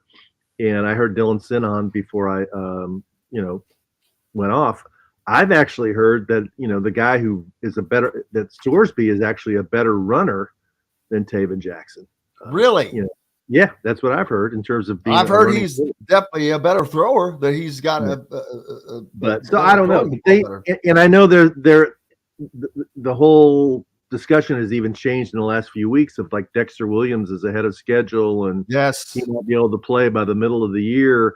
And that almost even sends the message that that's who they want to be the quarterback. And that it's been moved up from the middle of the year to a few. And Dylan just said that he's seen him in practice and he looked pretty good. He was moving very, very well. Yeah, I mean, if so, then he should be the guy because he did give them reason for optimism last year with the way he played. I just thought the injury was such a devastating injury, and the initial reports were so dire. Like the Teddy Bridgewater thing, wasn't it? Yeah, you wondered if he'd even be able to play like next year.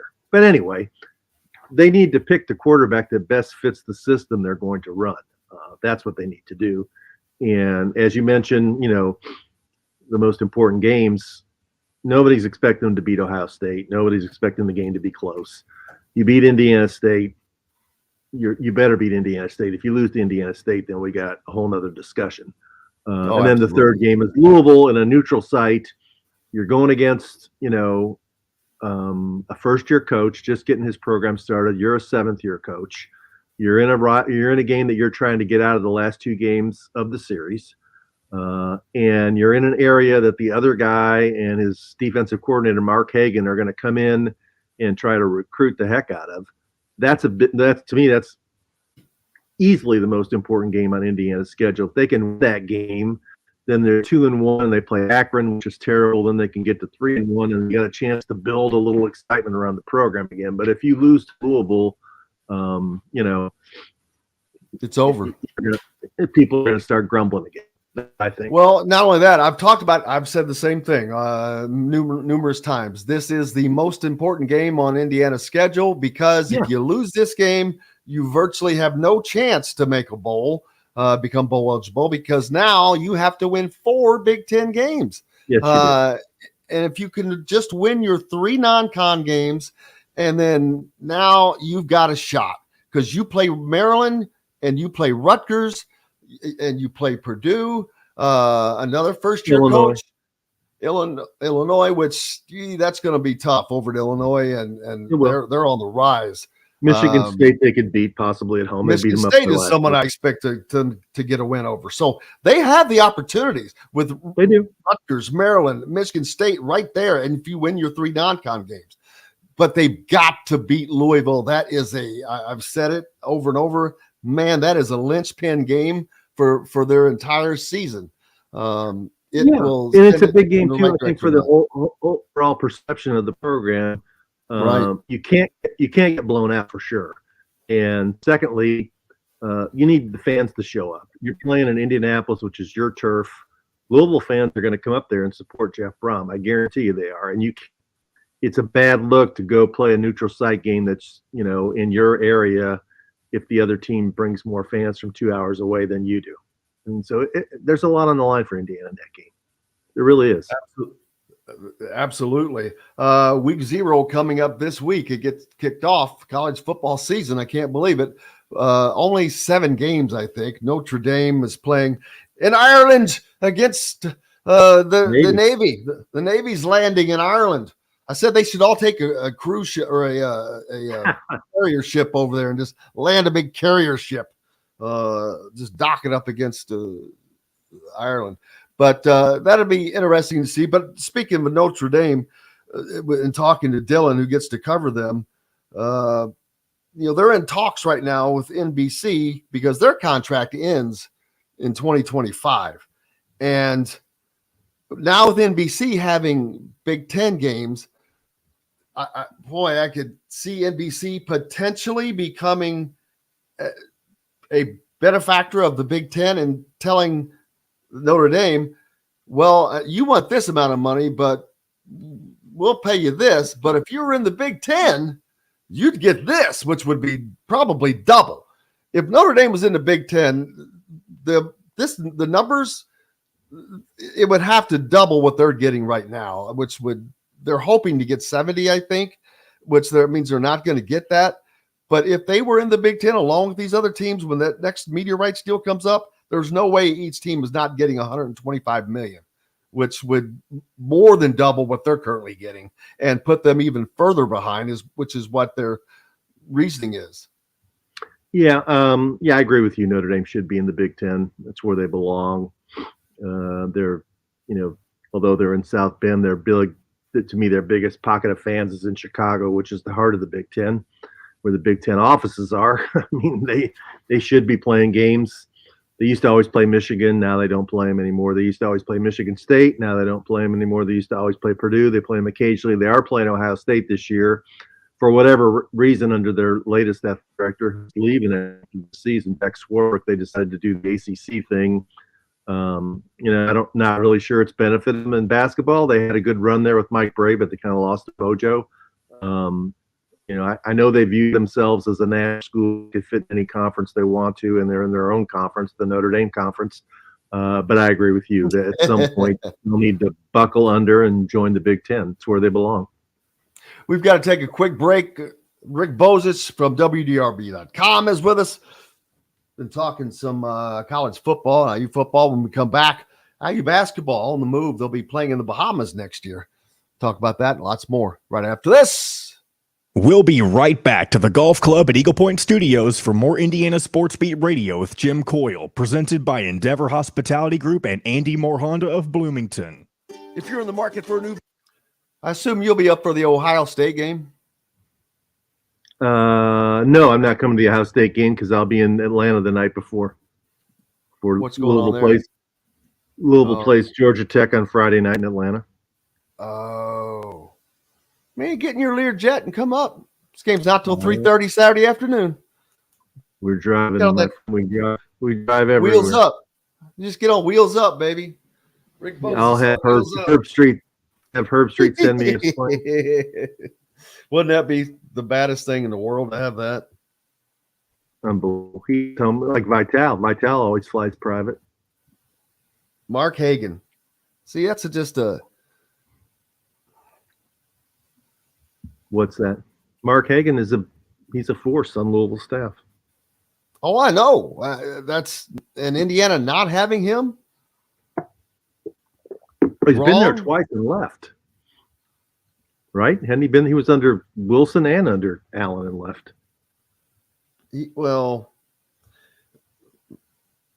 So of a lot of people. The only remaining member from Shelby Wilson's staff, unless you include Tom Allen, is Brandon Shelby. Yeah. Brandon Shelby's been here longer. He's longer. Oh, he's been here for 13 years, I think. Okay. He's a DB coach, right? Cornerbacks. Yeah. Yep. What's been the report on this new defensive coordinator guy, Guerrero or whatever it is? Yeah, no, I mean there's no report on anything. He's a young guy, right? Yeah, Guerrero, 33. Yep. It's at Ohio State, and he went to Tulsa with Coles. How you hired him? It's going to be interesting. Well, that Louisville game should scare the living crap out of Indiana fans. Well, they'll be underdogs. I think Louisville's already favored. Oh, I'm sure they will be. They'll be underdogs in probably virtually every game they play, minus Michigan State and the other two non-con games, Indiana State and Akron. Well, they might be favored against Rutgers at home. Might.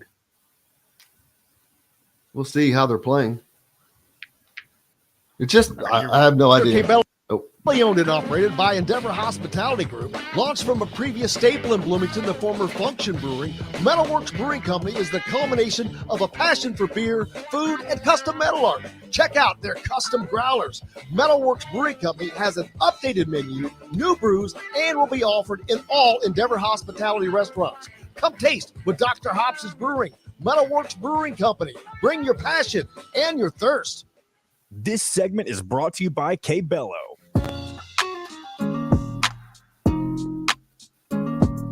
Now back to the Golf Club at Eagle Point Studios for more Indiana Sports Beat Radio with Jim Coyle, presented by Endeavor Hospitality Group and Andy Moore Honda of Bloomington. Welcome back, Indiana Sports Beat Radio here on this Wednesday. Appreciate you being with us. Jim Coyle alongside Rick Bozich from WDRB.com joining me right now. Before we get into IU basketball, former USC running back Reggie Bush will file a defamation lawsuit against the NCAA on Wednesday, according to his lawyers. The lawsuit is based on the NCAA maliciously attacking his character through a completely false and highly offensive statement that was widely reported in the media and substantially and irreparably damaged his reputation, according to a statement from his law firm. That statement in question was in response to an inquiry about the possibility of Bush having his records and participation restored in light of the changes to the name, image, and likeness rules. I've always wondered about that, Rick.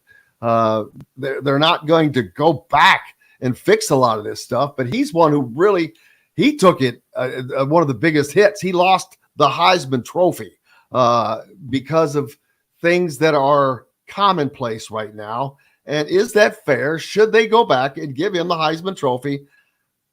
I don't know. I'm torn on it. I'm like, the hell with it. Yes, give it back to him. It's gone. You've gone so far, and then screw that. You probably should have been doing this a long time ago. So give him back his Heisman Trophy. There's too many other teams and individuals that have been able to benefit from this stuff that have also won multiple awards. So yes, give it back to him. I guess my view was, the rules were the rules when he broke them. And so if you broke the rules, then I wouldn't put him back in the record book, but people can disagree with that. I don't know. I mean, everybody remembers Reggie Bush as a great running back at USC that helped them win a national championship and had a decent career in the NFL and won the Heisman, had taken away from him. And Johnny Manziel right now comes to mind. Exactly. Also did the same thing. Exactly, maybe even worse, but maybe he didn't get as much money, but he was making money, and it was proven he did not lose his Heisman. Why not? He was basically out of the NCAA. But the NCAA doesn't have to do with the Heisman Trophy. It's a separate thing. No, I know that, but they did the same thing basically. I don't know. Manziel's records are not taken out of the book, and Bush's are. I don't know. I mean, well, his Heisman Trophy I'm talking about. He still has his Heisman Trophy. Oh, yeah. I don't know why the New York Downtown Athletic Club hasn't done that. I guess I don't know. I don't know the answer. The Heisman Trophy Trust has long maintained that because Bush's season was vacated by the NCAA, he was not eligible to win. However, if the NCAA were to officially restore his records, it is expected Bush's trophy would be returned. So the NCAA statement is completely false and highly offensive. Yada, yada, they'll fight. We'll see how that turns out. How's your passport, man? Is it up to date? I've been to Bahamas one time, and you will never guess what I went down there to do. I went down there to watch Muhammad Ali box, the last boxing match of his career. Oh my December God. of 1980, he fought Trevor Berbick. Berbick? Yeah, he lost. Damn, his last fight of his career. He fought him earlier, didn't he? No, that was Berbick in his last fight. He fought Ken Norton earlier. But yeah, the Bahamas is a great place to go. Rick, loved taking Louisville down there. They played that Battle for Atlantis many, many times. That's what this is, right? Yeah, it's a short. And Louisville's back in it. Louisville's in it again next year with Indiana. Yeah. Oh man, this is a loaded lineup. Gonzaga, Arizona, Creighton. Oh boy. Yeah. Davidson, Louisville, Indiana.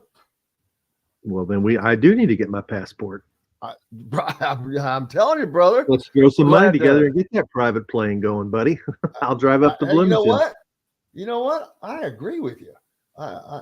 That's a great idea. We should do that. But yeah, that is going to be a big, like I said, Indiana, Arizona, Gonzaga, Louisville, Creighton, West Virginia, Oklahoma, and Davidson. So I left them out. There's no duds in the entire field. No, I mean, this is a loaded lineup. Davidson is the smallest one, but don't count them out.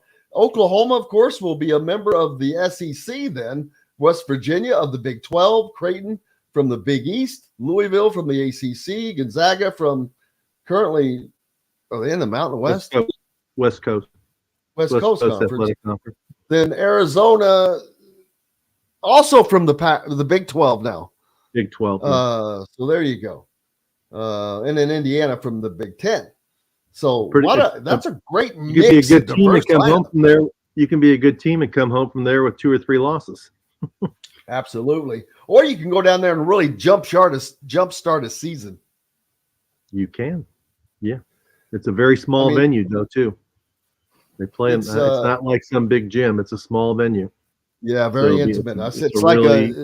It's like a room that you could see it's a ballroom basically. I mean, I'm assuming the court is on top of carpet.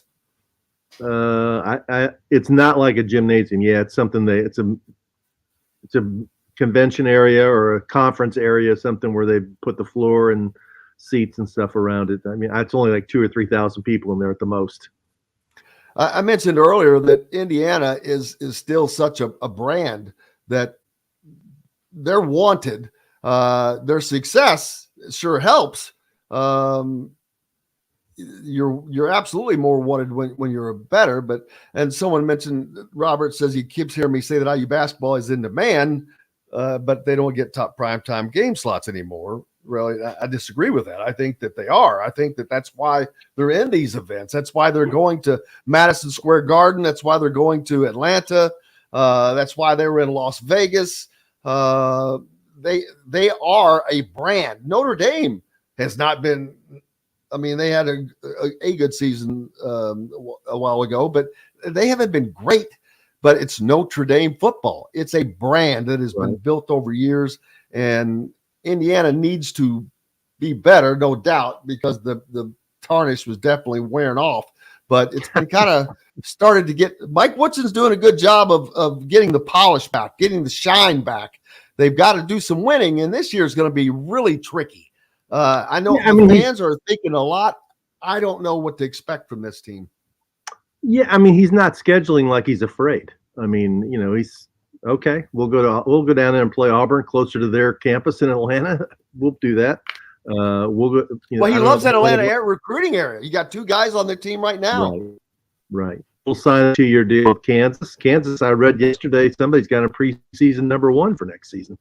They got the deal in New York they'll play defending national champions, and then if they win or lose, they play Louisville. They're playing Harvard and Indianapolis. I mean, yeah, and he's scheduling boldly. And I'm sure when Kansas comes off the schedule, when this 2-year deal is done, he'll find another national type name team. I don't know whether it'd be St. John's or, Arizona or UCLA or somebody, they'll find somebody else to take the place of Kansas. How long does Calipari stay at Kentucky?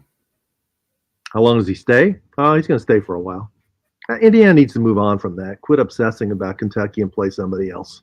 Well, I know that the fans do obsess about it, but that's the only time that they're going to get back on the schedule. That's what I'm telling people. When Cal leaves? Yes, it will not happen until he is gone, I do not think. Could be. Better chance they might play Louisville. Mike Woodson and Kenny Payne are good buddies. Well, hell, they're going to play him possibly twice, regardless, before then. Yeah, they could play in New York and keep playing the Bahamas. And play him in football. Yeah, once at least.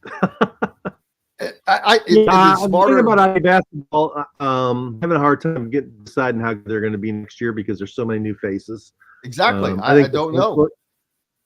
When you lose a guy who's been as important as Trace Jackson Davis has been for 4 years, it's going to be different. He was such a security blanket for that team. Whenever there was a struggle, you could count on him to go out and, in a lot of games, put up big numbers, points, blocks, rebounds, the whole deal. They don't have anybody that I think is going to have those kind of numbers this year. But as a group, the front court maybe could be better. You can improve from Miller Kopp and Race Thompson with Malik Renew taking a step forward, with Khalil Ware, doing his thing. Kenzie Mbako. I think the kid from Ball State is going to be a very good 10 to 15 minute. Peyton Sparks will be a good 10 to 15 minute a game player off the bench. And you got the kid from Miami. Caleb Banks showed nice flashes last year, and the kid from Miami, Anthony Walker, has been part of a winning program, and it says a lot about him that he chose to come to Indiana for his 5th year, knowing that he probably wasn't going to play a bunch. So he should be able to. The questions in the guard play. It looks like Newton is questionable at best for the season after he's had another surgery and hasn't played really much for 2 years. So that leaves your depth a little low. You're going to have Galloway and Xavier Johnson, and then your backups are CJ Gunn, obviously, and Gabe Cupps and Anthony Leal. And they kind of tipped their hand of the concern they have at the guard play by bringing on 2 more walk-ons who are both guards. So you got 5 walk-ons now on this team, and that's a lot. And, it's all going to come down to me, Gunn, Banks, those guys who were freshmen last year, Renew, are going to have to make a jump. Not like an Oladipo jump, but a jump to become consistent players. And I don't mean like consistent double-figure scores. I mean, you need a guy, when you put him in the game, you can consistently believe that he's not going to turn the ball over. He's not going to, have games where he puts up a 0. He's going to at least contribute. That's what you need from young guys. Consistency of effort, consistency of attention to detail, consistency of being a competitor. That's what Indiana's kind of lacked over the last few years. Too many guys that one game they're this, and the next game they're this, and the next game they're this. You need the really good teams. The players are more consistent. Absolutely, and that's I know Indiana fans are really bullish on their team, which is great. But I keep trying to remind them, hey, you've got a Purdue team that has a set of guards that went through the fire last year. They were indoctrinated into the fire, and they took some heat. They played well at times.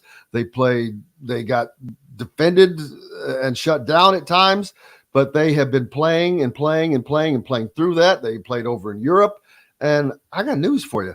They're going to be better, and Purdue is going to be better. You've still got Zach Edey. I don't know that he's going to be any better because he is what he is, but you've also got guys like Trey Kaufman-Renn, who, from what I've seen and heard, has greatly improved. And if that is the case, that is just going to make it that much tougher for teams in the Big Ten, because we saw how dominant they were last year. Much of the time, Indiana was able to put that defense on those guards. I'm not sure that's going to be able to happen this year, and you can't count on that. Plus, you don't have the player that led to that second win that scored 35 points at Purdue. He's on the roster of the LA Lakers. You can't just replace that. The guy that did everything else for most of the season is on the roster of the Golden State Warriors. That is a lot to replace, a lot of experience. One of the guys was here for 4 years and is the all-time leading rebounder. That's not easy to replace. If you do so by committee, great, but there's just so many unknowns that I don't. And with Xavier, is he going to distribute more or try to score more? And the number 2 spot I keep talking about with Trey Galloway, he's got to increase his point production, and then that's probably going to be a committee spot there where they win that spot. Well, he's one of the guys that I'm talking about in terms of being consistent. I mean, he had how many games did he have where he just didn't do anything offensively? He's got to find ways that he can have a more consistent offensive game. He shot a really good percentage from 3, but didn't shoot it much. Didn't shoot at all. Yeah, I mean, it's common sense. They lost not only Jackson Davis, who was the best player in the league, and they lost Hood Schifino, who was the best freshman in the league. They lost 2 other guys that started quite a bit for the last 2 seasons. And you can't replace 4 starters and expect a team to come out and be great, from the very beginning of the year. That's not going to happen. We're going on potential. What we've heard Kalel Ware is, what we heard Mackenzie Mbako is, but they haven't done it against consistency against college level competition. Either one of them have a lot to prove. And is there potential there to be as good as last season? Yeah, there is, but there's also question marks. And I agree with you. I mean, if I had to pick the Big Ten right now, it'd be Michigan State, Purdue 2. And then there's a gap to whoever else is next. And there's going to be a bunch of teams trying to be that third team, whether it's Wisconsin or whether it's Michigan or Indiana or Ohio State's supposed to be a lot better. Indiana will be in that pack of teams trying to be third best. And they could be third best, but they could be 8th best. Absolutely, without question. I mean, this is almost verbatim what I said yesterday. I agree with you 1,000%. And then, of course, things are going to change when that season starts because there are so many unknowns with the teams in that pack. It's not that Purdue, and we know what Purdue and Michigan State has, and they're solid. It's the teams in that pack that are the unknowns. But what's up next for you? I'm writing a column today. There's a book out that came out yesterday. You've heard about it, about the guy Billy Walters, who wrote the book about gambling and insider trading, and he dumped all the information on Phil Mickelson. Well, he's from Kentucky. He grew up about an hour south here in Munfordville and lived in Louisville for a while as he got started as a gambler. I got the book yesterday. It's already on the bestseller list. So I'm just going to write about that. What's the name of it? And then I think the guy's name is Billy Walters. He's the author, and he's going to be on a bunch of shows. It's going to be a bestseller. It's all about Mickelson calling him up and saying he wanted to put $400,000 down on the Ryder Cup. Right. He basically said that Mickelson's bet over $1 billion in his career. Saw that. But I tell you the name of the book if you hold on here. I saw that. We'll have to get that. Gambler, Secrets from a Life at Risk. He also has in the back of the book, which I was reading last night, his outline for how to gamble. And that's become, you guys have had gambling in Indiana for a couple of years now, but in Kentucky, it's only going to come online next month. So, this is a guy who came up with a system. He's known as the guy who moved the point spread more than anybody else. He's known as the Michael Jordan of gambling. That's how good he is. So it's an interesting book. He's probably a wealthy guy. If you don't mind, send me that contact. I'd like to try to get him on to talk about it. It'd be great. Okay. All right. Rick Bozich from WDRB.com. Make sure you are giving him a follow and following him in his content. If not, you are missing out. Thank you, Rick. We appreciate you, brother. Right. Look forward to seeing you next week. Enjoy your trip to Atlanta. Be safe. Safe travels. Thank you. All right. Bye-bye. Thanks to everybody else. We appreciate you guys today so much. As always, without you, we have no reason to be here. Thanks to Dylan Sinn as well from the Wayne Journal-Gazette. John, the producer, for keeping us between the white lines. We're back tomorrow to do it all again. Until then, I am Jim Coyle. I will see you on the radio. Thanks for listening to Indiana Sports Beat Radio. Be sure to subscribe to our YouTube page for more clips and team coverage of Indiana basketball, football, and more. You can also find full episodes and tons of other content on thehoosier.com. We'll see you next time for another edition of Indiana Sports Beat Radio.